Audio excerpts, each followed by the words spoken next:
Michael. It's really my privilege. This is my first time being on the continuing ed committee, and I have a couple little background noises because I'm in the hallway. But we are here today to talk about peace testimony, and we have two panelists who are going to talk about their experience with war and conflict firsthand and how it has affected their peace testimony moving forward. So we're going to start with Chloe, and I have an introduction that she shared with me. Chloe Schwenke will share her experiences when both her life and her work while living in East Africa were directly impacted by the attempted military coup in Kenya in 1982 and by the Ugandan Civil War, 1987 to 1989. Chloe, the floor is yours. Thank you, friends. This has been a really hard topic to prepare for, and I can't say I really so much prepared for it as just even to get my head around it. I guess it's brought up an awful lot of stuff that I haven't really dealt with before, certainly not dealt with adequately. First of all, it's important to state that I am not a warrior. I've never been a warrior. I've never seen myself as a military person, although I was sent to a military school as a young man. I grew up in a military family. My grandfather was a general in the Marine Corps. My father was a colonel in the Marine Corps. My brother, all three brothers went into the military. So it's not a strange place for me, at least, in proximity. But that's not how I ever saw myself. And when I showed up in East Africa as a young architect trying to make my way in the world, that was the farthest thing from my mind. And yet it came upon me in a way that, I don't know, I'm trying to make sense of even now. Those were turbulent times in East Africa. I was based in Kenya, did a lot of work in Uganda and Somalia and Sudan and lots of tough places at that time. So feeling the lack of security was certainly something that I was not unused to, but I was also young, and young people, says this old lady, sometimes have the base of experience is limited. The base of experience is limited. And I was also at a time where this is my pre-Quaker time. This was the time when I was very much on a spiritual journey. I knew that being raised as an Episcopalian just wasn't working for me, but I had not yet found my way to Quakerism. So I was in a very insecure space in my own faith space as well. All that to say is that I got a job, amazing job actually, with the US government to finish the design and oversee the construction of the American embassy, the one that was later blown up in Nairobi. That was my building. And that's an important tone setter for this talk today, because I lost 5 of my friends in that explosion. That was a building I put 3 years of my life into to build that building. And it got blown up, and lots more people would have died if we hadn't done such a good job on it. But that's small consolation for the 5 Kenyan friends that I lost in that explosion, that act of terror. And it was horrific. But that's not what I'm here to talk to you about. I was at that time, I wasn't a diplomat, but I had I was part of the US Embassy staff. I had an embassy provided car. I had my own office building on the construction site. And during that time, this is when there was an attempted coup attempt by supposed to be the Kenyan army. They kind of chickened out. They were supposed to be joined by the Kenyan Air Force, and the Kenyan Air Force is tiny. Well, the memo never got through. So the Kenyan Air Force went ahead with the coup, and the Kenyan army did not. So it was just chaos. It was craziness. And it started on a Sunday, and it was pretty much over by Sunday night, so we thought. So I went to work on Monday morning, and I had working with me a young Kenyan woman named Elizabeth, who was basically the office assistant and cleaner, and a woman who had no formal education but worked really hard, a very sweet person. We got message sort of midway through the day that things were not as secure as we thought, and that we should really go home soon. So Elizabeth had no way home. The public transport had stopped because of the lack of security. So I decided to drive her home, which was, quite a distance from certainly from where I live, but I didn't think even twice about it. That was my obligation. She was my employee. I was going to get her home. I got into my embassy provided car and started driving, and I got stuck at a traffic circle in a traffic jam, and there were guys with guns that were there they were Kenya Air Force people who were desperate to escape. They wanted to take a car, and they came straight up to my car. And this man put a gun right to my head and said, "I want your car." He didn't say, "I want it." All right, give me your car. And for reasons I still don't know. I mean, it wasn't like I was thinking rationally, but I was thinking in a way that may not be unusual in a situation like that. I said, no. I said, "I have to get my employee home." And he said, "I will take her where I wish to take her," which really scared me and scared her. She just broke out in screams.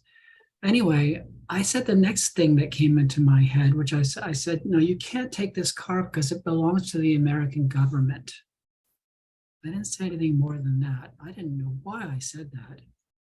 And I've literally, I could feel that gun against my temple right now. And I don't know why I did that. Anyway, he said, "Okay." He walked to the next car and he took that car. And I got Elizabeth home that day. That just really brought home what it's like to be in an environment where you can't count on security, where really bizarre things happen, but also in situations where you're obligated to protect other people, where there's somebody's life that is looking and depending on you to be responsible. And I don't know if what I did was responsible, except that I did get her home. I also know that I was not going to forsake her. I was not going to just abandon her. I didn't feel nervous at the time. I did terribly afterwards, but I felt like I had done what I was there to do. 5 years went by, and I was working at that time in a very turbulent Uganda that had come out of many conflicts, civil wars, tribal wars, and they took another bad turn.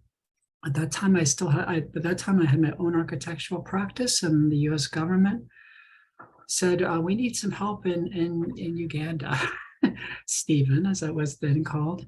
And I'd been there. I was one of the few Americans in Kenya that actually knew Kampala well and Uganda reasonably well. And the US government needed an embassy. They needed some place to be. They were in the basement of the British embassy, the British High Commission, as they called. So they brought an architect out, one of their architects out from the States, and then me as the local architect. And we were supposed to go around and find a place that could be converted to an embassy. And it was a very eerie time. Kampala was still very much in the grips of a civil war, a tribal war. The town was essentially empty. You could go jogging down the middle of the street in the middle of the city and there would be no cars. You could hear troops of soldiers, mostly government soldiers, but you were not always sure, doing their training. And it was again, very unsettling. You'd hear them singing their cadence songs, very loud, very deep, very much in unintelligible language, a local Ugandan tribal language, all carrying guns. You saw lots of army trucks on the road. Anyway, before I went there, I was told by the US Embassy in Nairobi, well, we can't send you there without military training. I said, what are you talking about? And they said, well, you need to be able to manage, a shotgun. Of course, I've been brought up with weapons, so I didn't really think I needed that. But they said, yes, you do. And I was taken out to the rifle range, which the embassy had access to in Kenya, and checked out on a shotgun. And when I arrived in Kampala, I was there with this other architect from the States, and we were given an apartment, which was really rudimentary, but it was something, a guest apartment that what used to be the embassy in Kampala had. And the architect from the States was terrified. He'd never been outside the United States before. He was beside himself with fear. And I was the one with the gun. I was the one with the shotgun. And we were told, you do not leave this apartment except when you're escorted by the Ugandan military that were the good guys, supposedly, and the embassy. And they were escorting us around to look at potential properties for becoming not a new, but a renovated temporary American embassy. The reality, though, was, again, like Kenya before, the lack of security, the lack of stability, the lack of anything that you could count on was palpable. Things were so bizarre that Uganda Airlines, which still operated, they had one Boeing 707. The money, the Uganda shilling, was so completely out of kilter that you could trade dollars on the street and get a black market rate that was 1,000 times higher than the official rate. You could buy a ticket on Uganda Airlines to London for $14 if you were willing to trade on the black market. It was that disrupted. But the point for me was I had this man, Edward, the architect from the States. I had supposedly knowledge of East Africa. I'd been there for 6 years by that time. And I had a shotgun. And I was told, you do not leave your apartments, and you will defend this apartment, and you will defend this architect that came from the States, as if I was a Marine myself. And stupidly, I said, yes, sir, basically. I didn't actually question that was my role at that time. And we were in that apartment when we had a rebel group come in and try to break in. And we saw them coming across our backyard with very serious weaponry. And they started breaking into all of the apartments in the building that we were in. And I was there with a shotgun. I didn't know, they had much heavier weaponry than that. We heard lots of shots going off. To this day, I don't know why they did not come upstairs to where our apartment was. What I'm still trying to understand was why I wasn't nervous, why I felt like this was what I was supposed to be doing, why holding a shotgun and being absolutely certain I would have used it was an okay thing, and trying to understand that and wrestling with it to this day. I've been, a Quaker now for 35 years, but the peace testimony has always been cast for me in that space of that pistol against my forehead, my temple in Kenya, and standing behind that wooden door with a shotgun and a terrified American architect, absolutely paralyzed with fear. And in both cases, not feeling afraid at all. And knowing that I would do whatever I needed to do to keep the person that I was responsible for alive and well. If it meant shooting a gun at somebody, I would do that. To reflect back on that now is terrifying. It's also makes the peace testimony anything but theoretical for me. This was real. This was as real as it gets. My own brother, who was in the Marines, said, "You've seen more combat than I have." That's not what I signed up for. But I'm still not clear why that felt appropriate at that time. I feel very perplexed by the sense that people in those situations right now feel that that's the right thing to do. And it makes it even more powerful to me that we have to get way ahead of those situations if our peace testimony is going to mean anything. It's kind of almost too late when you're behind the door holding the shotgun. You've got to get to the place where that's never needed. Because I don't know if I would do anything differently today if I still had to protect that person, or particularly someone who was really near and dear to me. So I'm going to leave it with that, just to say that I'm perplexed by this. And by the way, it's not, these are just 2 episodes. I have more I could share from Somalia and South Sudan, but I don't need to go there. This gets the point across. Thank you, friends. Thank you very much, Chloe. And next we have Mary, and then we will discuss some queries. Go ahead, Mary, when you're ready. Okay, well, thank you for inviting me to be on this panel. It's also, I'm going to try really hard to reduce 40 to 50 years of my life into 10 minutes. But I have a few important moments that I think I can use to sort of talk a little bit about my journey.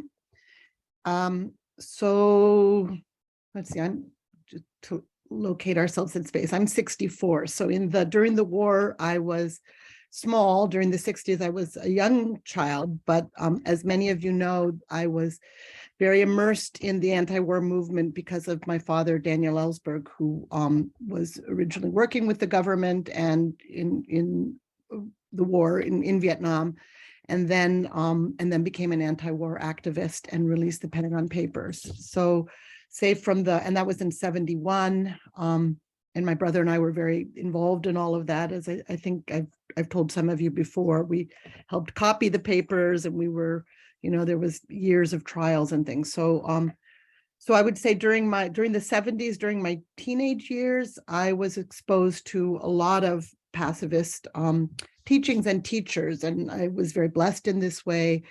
My father was very close to Dr. Spock, to Jim Forrest and Devi Prasad from the War Resisters International and the Fellowship of Reconciliation. Right after the trial was over in 73, we traveled to Paris to meet Thich Nhat Hanh and his community. This was before Plum Village, and this was before he was a rock star. He was just a young Buddhist monk who was leading a delegation of Vietnamese Buddhists to try to end the war. And then when I was in college, my brother dropped out of college to join Dorothy Day and the Catholic Worker, and he edited the newspaper for several years. So while I was in college, I spent my weekends, my vacations in New York, staying in the hospitality house there, in the soup kitchen, and so did most of my term papers on Gandhi and Satyagraha. And so just to say that I was, I knew a lot for somebody my age and was very committed to nonviolent, active resistance, and the idea of Satyagraha, and that, and I think very connected to what Gandhi spoke about was that of humanity and God of everyone, almost exactly using the words of Fox. And so that when I became a Quaker, that also seemed very familiar to me. And that, and also not just believing that nonviolence was the right thing, but that it was strategically, and politically a very powerful way to bring the truth out, and to not see people as enemies, and that it would lead to more just methods, more just endings, that you couldn't achieve peace through violence. And I felt that strongly. Okay. Next stage. What started to challenge me is my interest in social justice in Latin America. And that's what I studied in college. I spent a year in the late 70s in Panama. I was very interested in public health, always have been, and spent a year in Panama in 1978, working as a volunteer in public health programs. During that period, Nicaraguans were beginning to they'd been doing this for a while, but there was a sort of a really broad movement against the Somoza dictatorship. And it was a lot of people, it had started out as a guerrilla movement in the 60s, but by the late 70s, it had become very broad-based, and a lot of intellectuals, but also priests, became very involved and joined the guerrilla movement. And one of the most important ones was Ernesto Cardenal, who died just last year, very famous poet, and founded the Solentiname peasant community that's also very well known.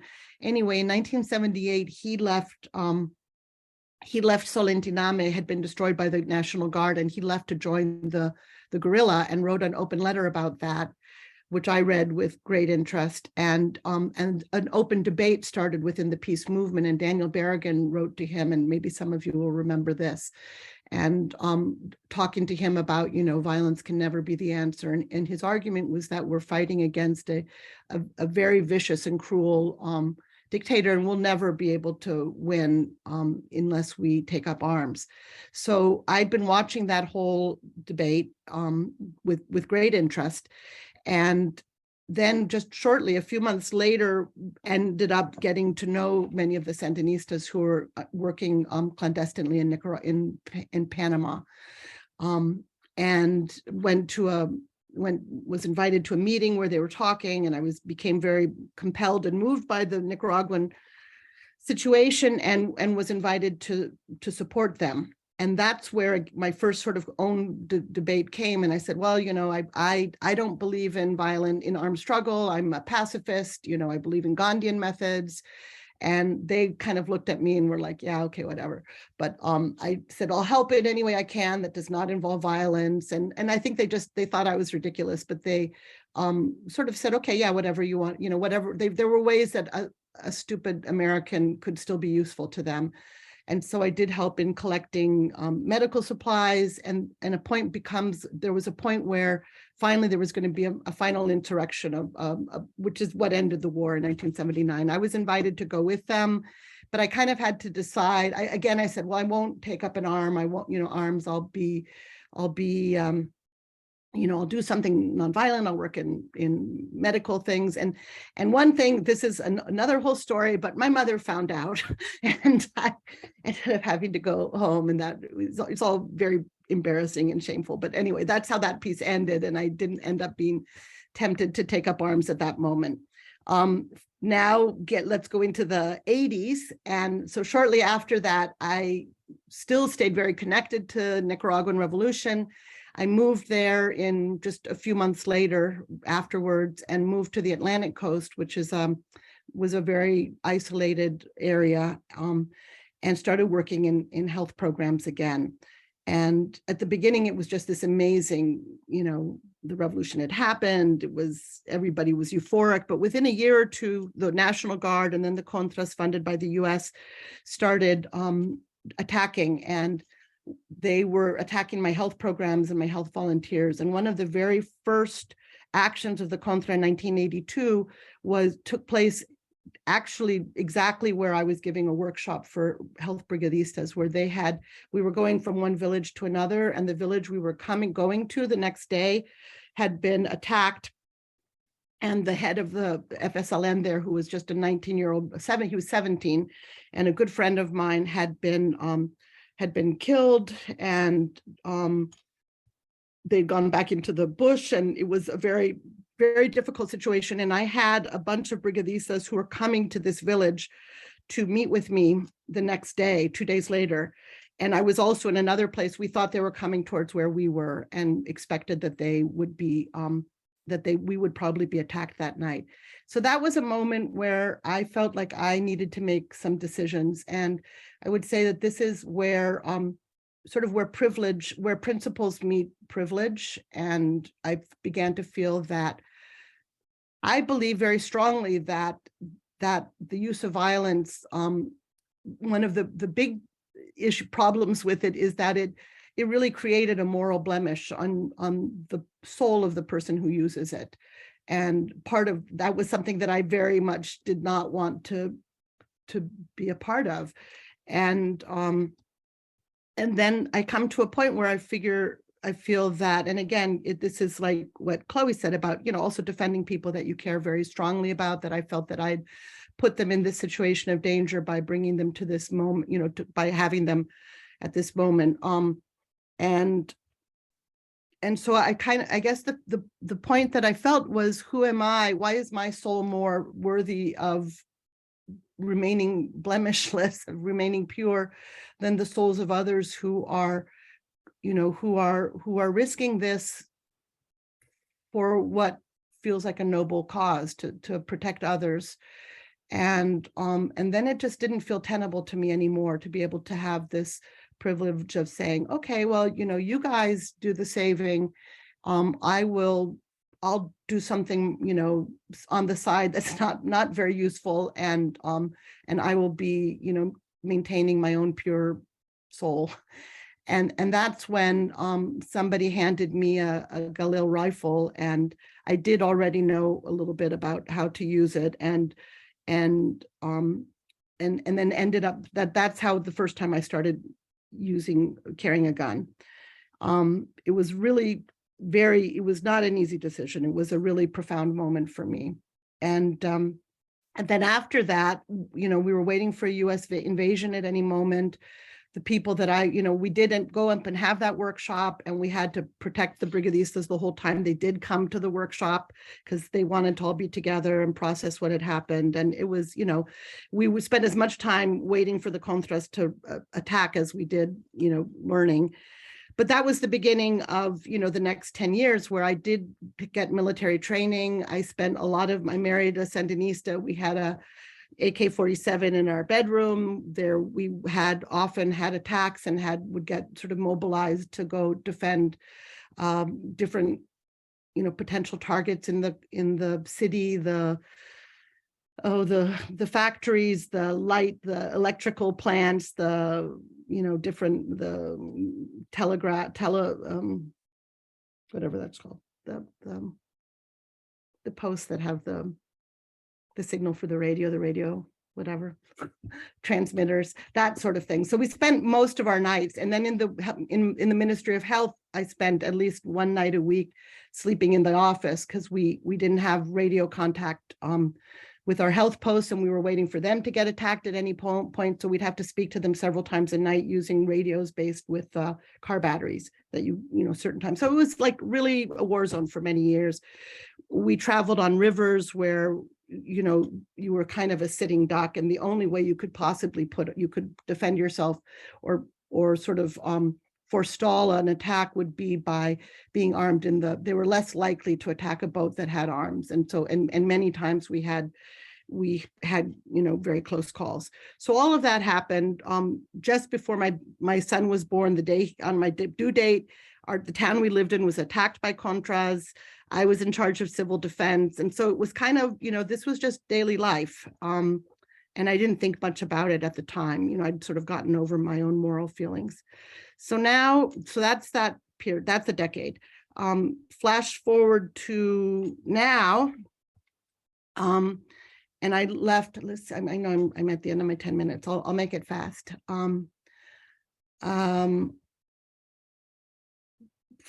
So the Sandinistas lost the elections in 2009 in 1990. I came home into close to 2000 with my children, and that marriage was ended. And now, so 7 years later, then I got very involved in the feminist movement in Nicaragua and have been involved with them for the last 30 years. So what's happened now, I think that just the last little bit that I want to say was that in 2007, Daniel Ortega, the Sandinista leadership, came back into power, and became increasingly authoritarian. And in 2018, I've talked about this before too, they basically, the students, the environmental movement, the women's movement were regularly protesting different policies. And one day they opened fire on the students. And for several weeks, they were just shooting with live ammunition at the students and at the protesters, that the protests became enormous, like 500,000, 1 million people, and hundreds of people were killed, unarmed protesters. There was a real moment where people were going to take up arms. It seemed as though they were going to take up arms again. And my son is one of the, is part of that move, of this new generation. And something that I just really admire of them is that they decided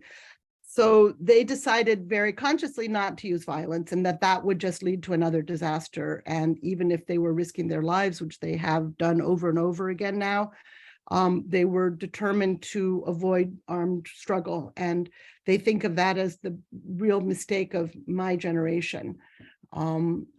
I don't think speaking to whether we could have overthrown Somoza, but the use of the use of violence and the civil war that happened afterwards as being incredibly damaging and damaging sort of to civil culture and democracy. So that's what's going on right now. And now there are currently hundreds of people, including very close friends of mine, very close friends of my son's, who are in jail and have been in jail in solitary confinement for over a year. A couple of them have died in prison, including very, very famous, distinguished members of the original Sandinista fighters, including Dora Maria Tejas, who was a very famous woman, one of the most distinguished women guerrillas, and she's been in jail now for a year. They're all in their 70s. It's an incredibly distressing situation. Most of the women that I know from the women's movement are in exile. Those who are not in jail, the ones who are in jail have been in solitary confinement for over a year, and haven't been able to see their children or their family members. So it's a really horrible, hopeless situation in some ways, but I feel, after this, I came back, I found Quakerism, which is very, very aligned with the values that I grew up with. So it feels very familiar to me. And I'm really, proud and supportive of those who are not using violence now. So I guess it's to say that and I know what Chloe's saying, when things are happening, you don't really there's so much adrenaline and you're so sure of what you need to do that I think not being afraid I'm not a particularly brave person, but I've never felt actually, afraid, because I felt that this is what I needed to be doing. And I think that helps a lot. So I have really mixed feelings. This was also very sort of emotional for me to go through this story, and especially to Quaker friends. I'm not sure that I would do it differently either, because I think the issue of privilege and who gets to make the decisions about being violent and nonviolent, and feeling like who was I to impose my views on, when I was, raised in Brentwood and was not being subject to the kind of repression that they were, is still, an important value to me. So sorry, that was a little rambling, but it is a hard thing to summarize in a few minutes. So I'll leave it there. Thank you so much, Mary. I feel so grateful for you and for Chloe both being vulnerable and willing to share the conflict that you feel, not only presenting to this community, but also just internally, and not having a pretty package to present, but it's just sort of the raw truth of uncertainty and responding in a crisis. So thank you both for sharing so deeply and so honestly. That's a real gift. And I almost feel embarrassed to give you a time limit. Doesn't seem respectful of the journey you've both been through and the way that I didn't use the time limit, so I wouldn't worry too much. Well, you should have had 2 more hours, because I want to hear more. I'm like, no, we can't be out of time. And I'm sure I'm not the only person in this community that's feeling that way. Yeah. So maybe we can remedy that somehow. But I've been writing down so many things you said, and I'm not going to share them because that's not my role. But both you and Chloe have changed my experience of this idea and others just through this short time. So thank you both. And we have some queries and some breakout rooms to go into. Michael, you were going to present that slide with the queries. If someone intends to inflict deadly harm on me and those whose safety I am responsible for, am I still called to pacifism? How ought Quakers to respond when our history and popular culture so often ignores and even glorifies the brutality, devastation, and extreme violence of war?